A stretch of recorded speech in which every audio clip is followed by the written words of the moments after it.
So truthfully, this is our 17th time trying to record this. We are 74 days out from the NHL season. Obviously, this format might not look unique to you guys. We are starting a podcast, so we're going to start doing, I'd say, weekly episodes, just kind of to handle the dog days of August and late July as we are in now. Just talking about NHL stuff. We have a bunch of sick stuff planned. Do you want to go into what we have planned? Obviously, also our names. You can see our names. My name's Ari. Hello. Bonjour, and then we have Lionel over there.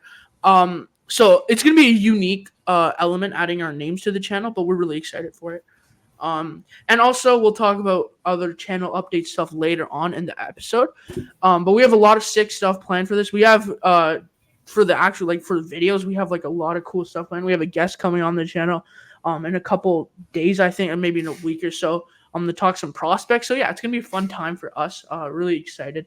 Thank you so much for all the support. We'll talk about that again towards the end of the episode. But why don't you talk a bit about what we're going to be doing today? All right. So this podcast is going to be jam-packed with a lot of different topics. First, the main one of this, I guess you could say, we each are going to come up with our way too early season predictions for this upcoming NHL season. So basically, we'll explain that in a little bit, but we created a bunch of categories like best team, worst team, Norris Trophy winner, stuff like that. We each are going to pick one player for each of those categories that we've already decided, but the other person does not know who the other person picks. So it's kind of like a surprise. We're going to figure out who we pick together. That's going to be pretty fun. Next, we're also going to go over some hot takes. Each of us, similar format, we're going to come up with 4 hot takes from the NHL offseason. We're going to talk about some contracts. And finally, we're going to end it off with a little channel update.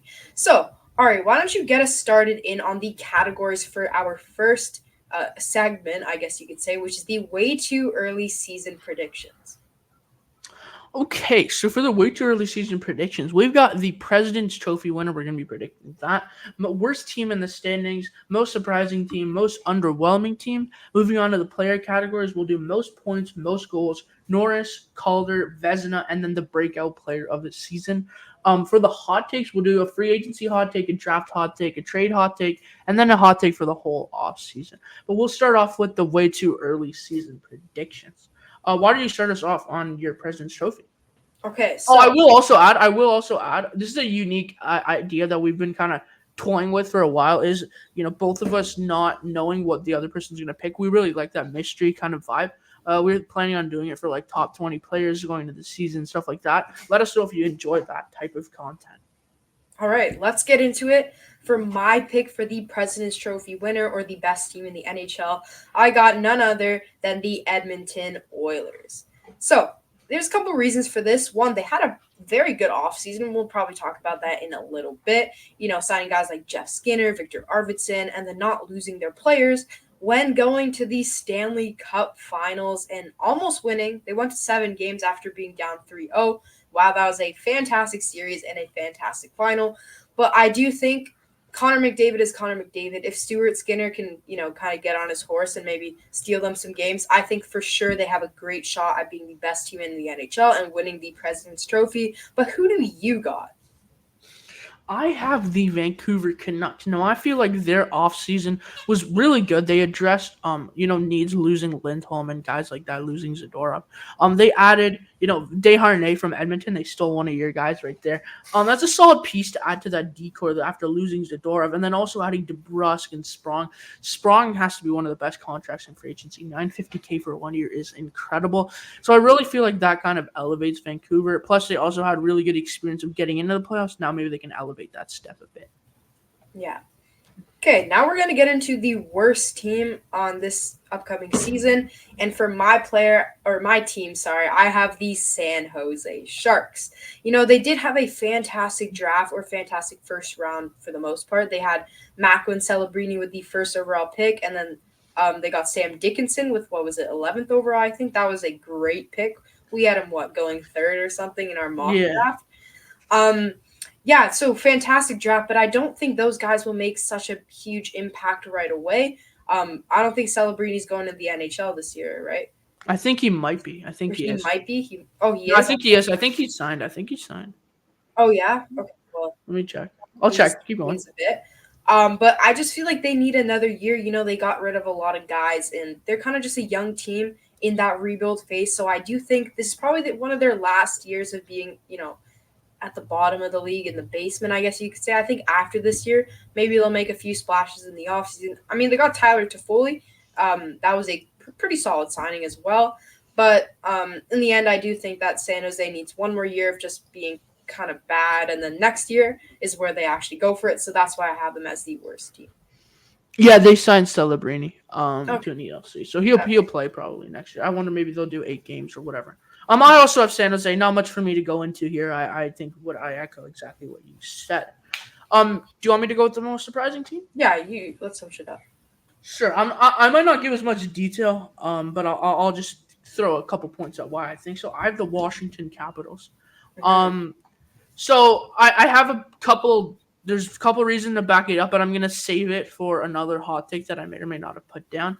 That's funny. But yeah, elite offseason from them. They added a bunch of guys that can, that are ready to play now. They didn't necessarily add young. They added guys that can play now that can help Ovi, get to that Gretzky goal mark, which I think is probably gonna happen. That's hilarious. Okay, for my most surprising team, I did not go with the Washington Capitals. I went with the Chicago Blackhawks.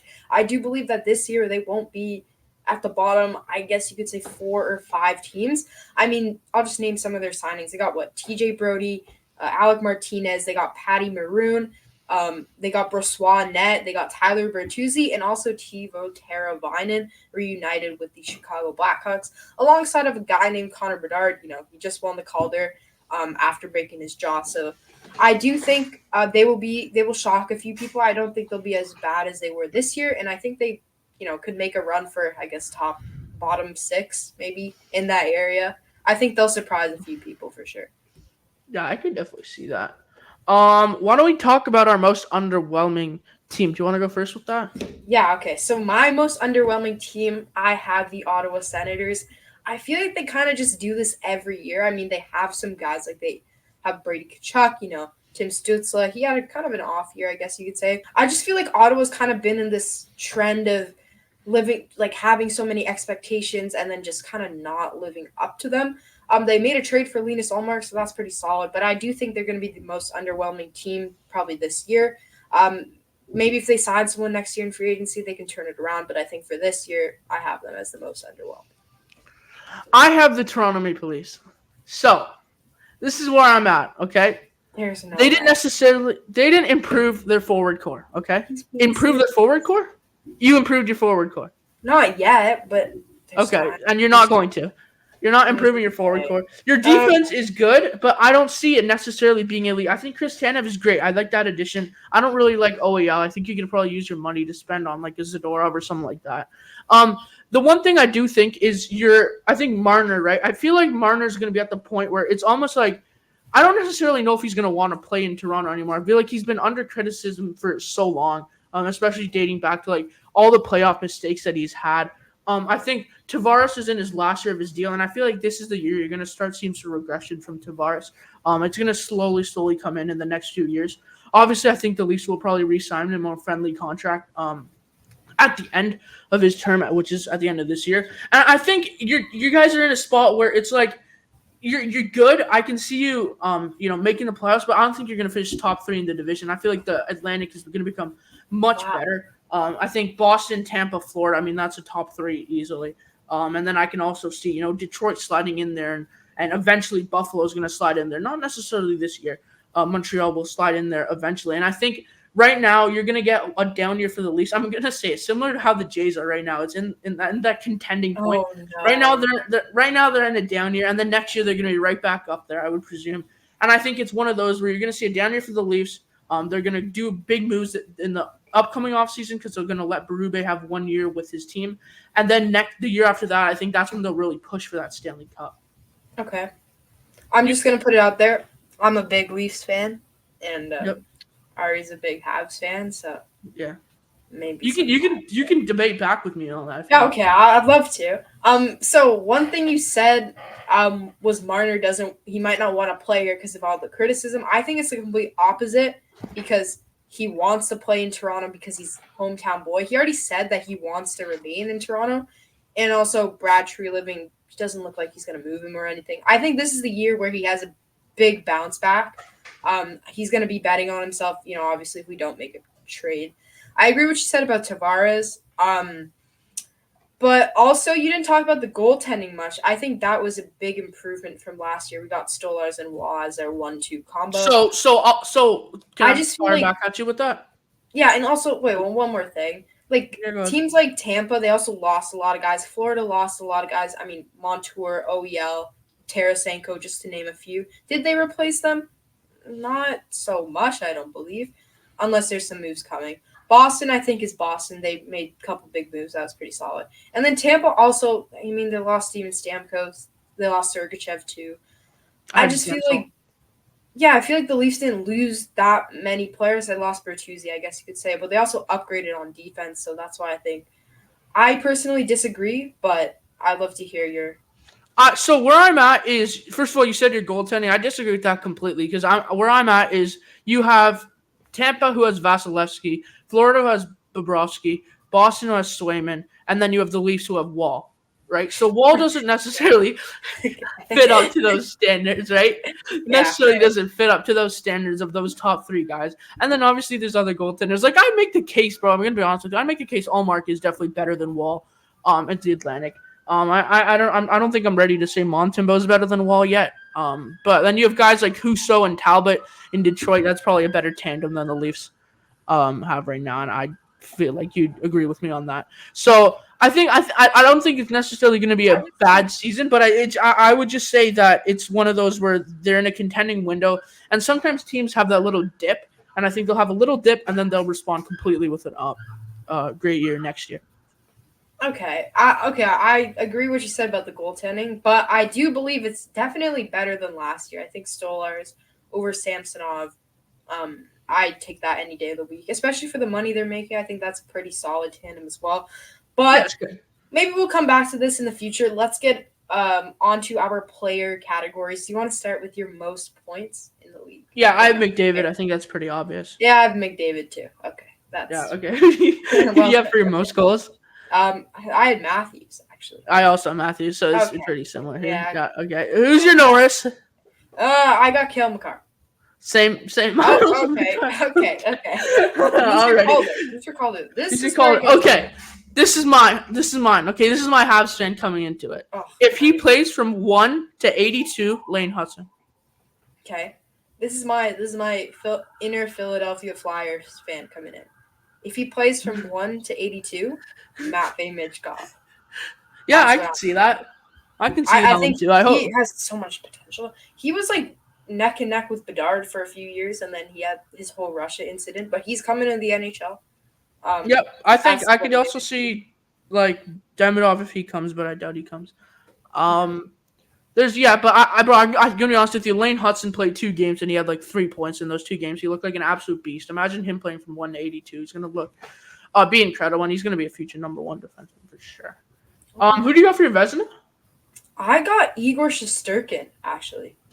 I've Demko backing up my President's Trophy kind of. Okay, I understand that. You know what's crazy that I figured out? Shesterkin hasn't won a Vezina yet. It's crazy. It feels like he's dominating. I know. He's been one of the better goalies in the league for like all his time. Top 5 every single year. He hasn't won a Vezina yet. I think this is the year he breaks through. I think New York has a great season. Maybe runner-up for the President's Trophy because I have the Edmonton Oilers there. But I do think he'll have a great year. Last year was all right. It was okay. I think he bounces back here and he earns that best goalie award. Now, this is our last player for our last player category. We have a breakout player. You start us off. Who do you got?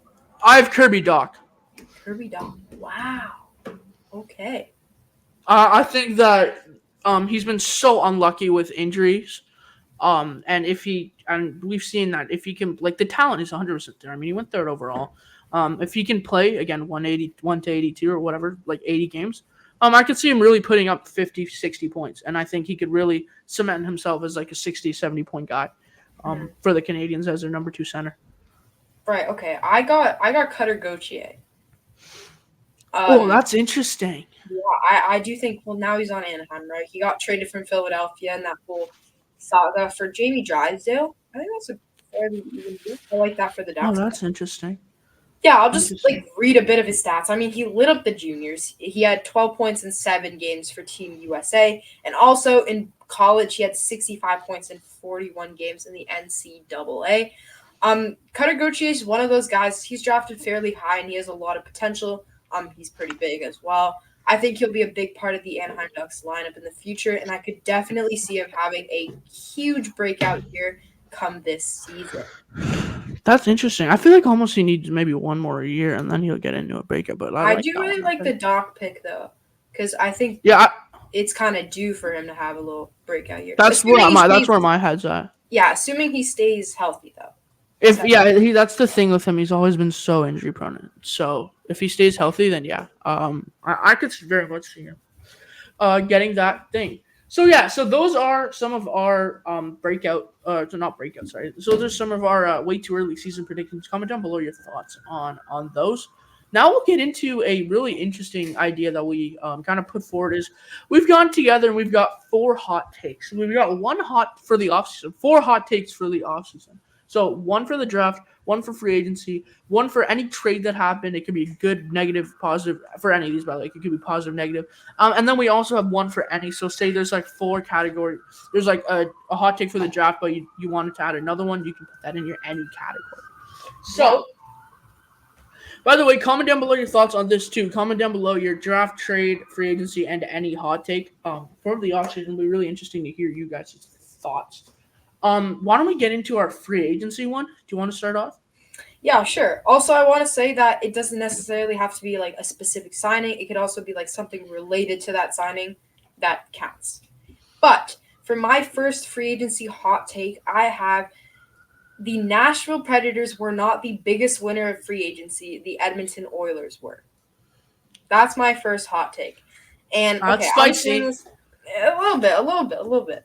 Because I'm saying, okay, we obviously know Nashville had a great free agency. I mean, they signed 4 of the bigger fish, or 3 of the bigger fish on the market. Brady Shea, though, I'm going to get into why they probably weren't as big as winners you might think.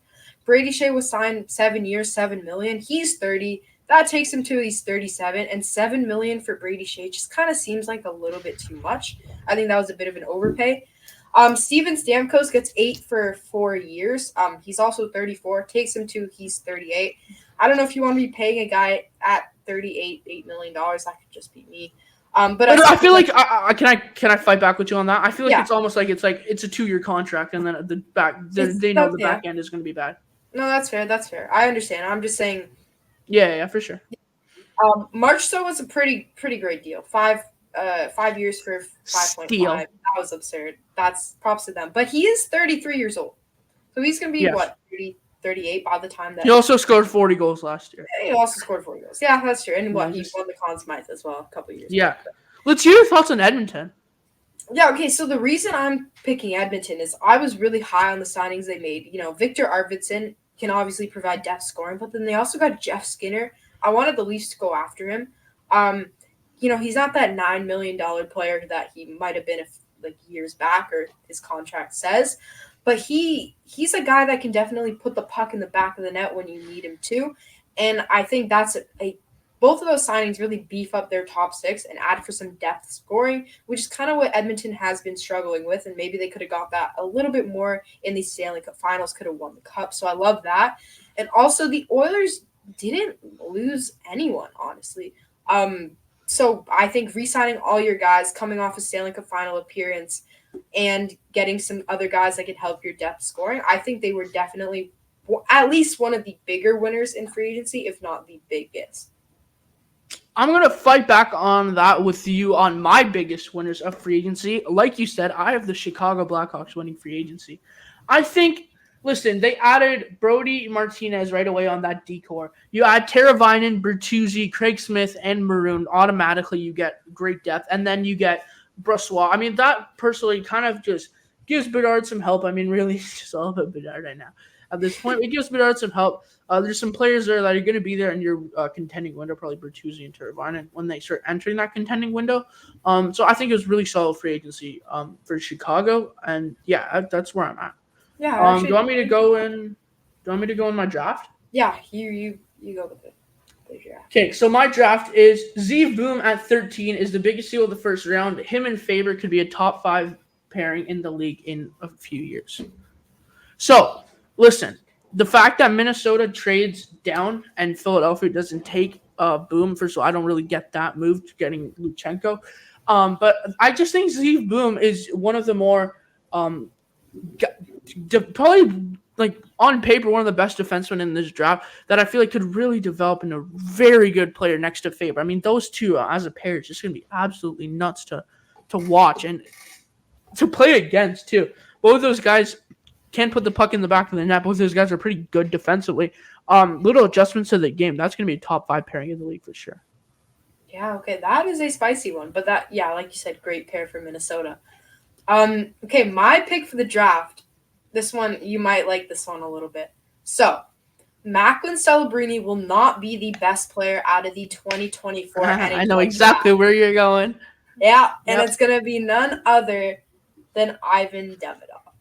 I hate to say it because I'm a Leaf fan, but oh boy, when I was watching the draft, and Montreal picked him, I was like, damn it. Because he's going to be so good. We did a lot of research on him for our prospect videos and mock draft and stuff. Watch his highlights. This kid is unreal. He is absolutely disgusting. And also, he could come into the NHL, this year. There's some rumors about that. Maybe that's for another video. But I do think that Demidov has the higher ceiling, and I love his offensive game. I think he has more potential than Macklin Celebrini. I think Macklin has a higher floor, though, because he also brings a lot of defensive game to his game.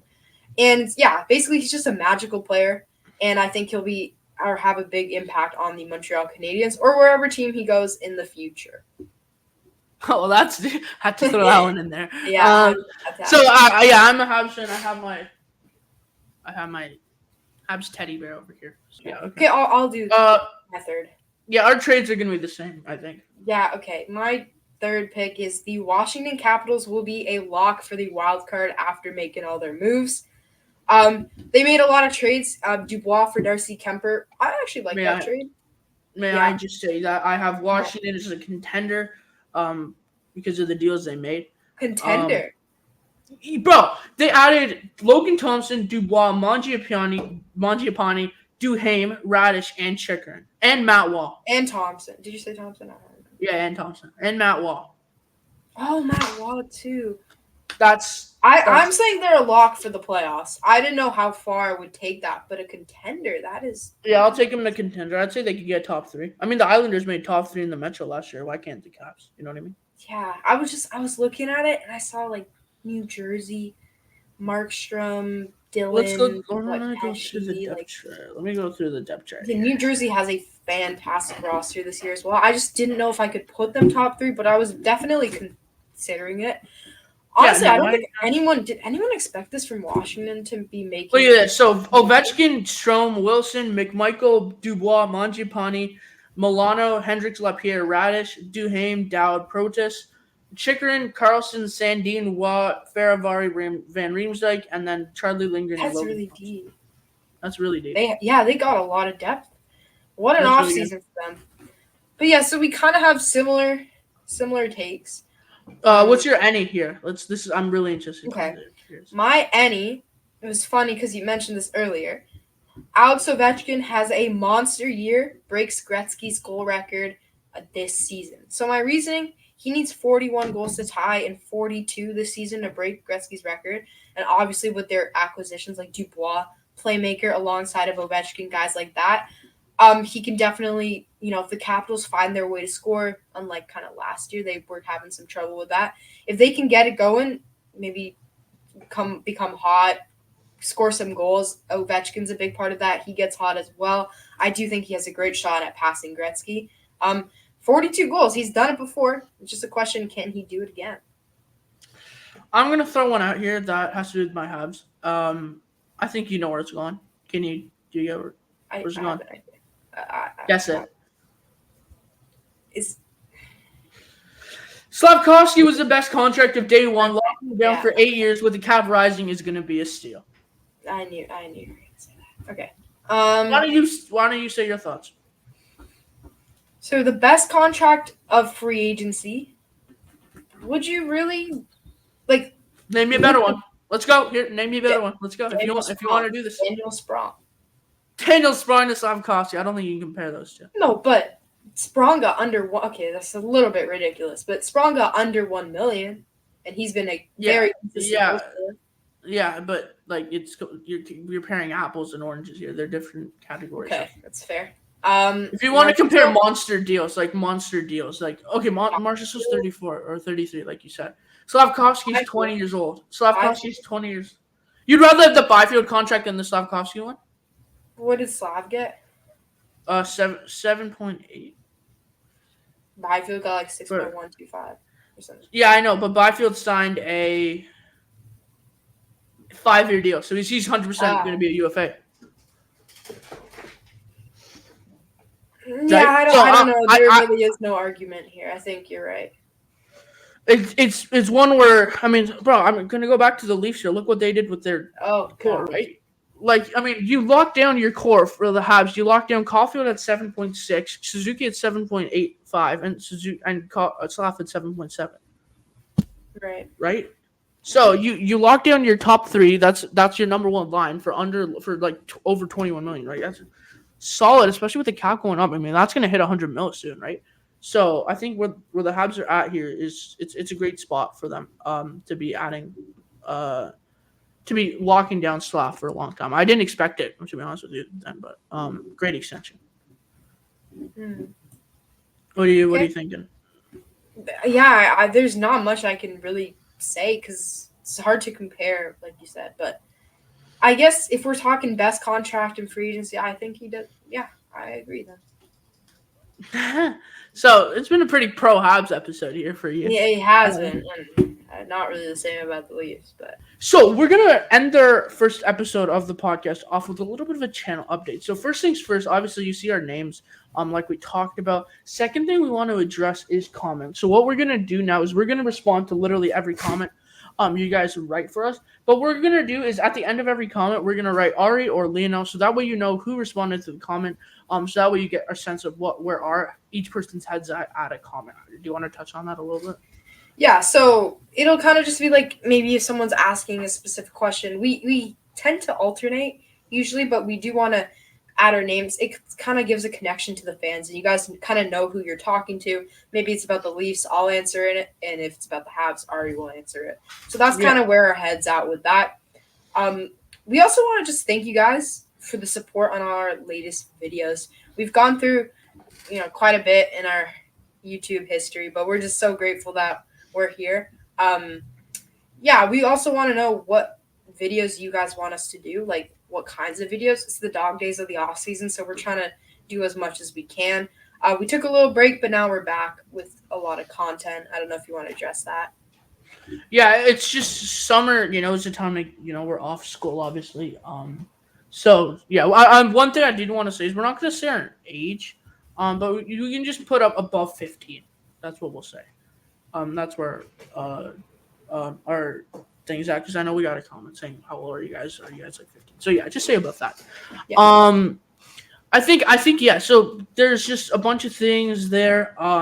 Do you guys like the podcast? Is another thing. Let us know if you like it. We do eventually want to try and have some guests on. We have a guest that will be coming on the podcast in next week to talk some prospects with us. That'll be really fun. And yeah, I think that's about it. Is there anything else we're trying to? No, I'm not sure if there's anything. Anything? Yeah, I think that's it. Just let us know if you like this style of video. I guess the podcasty kind of vibe. And I guess that's gonna do it for this one. Hope you guys enjoyed, and we will see you soon for another video.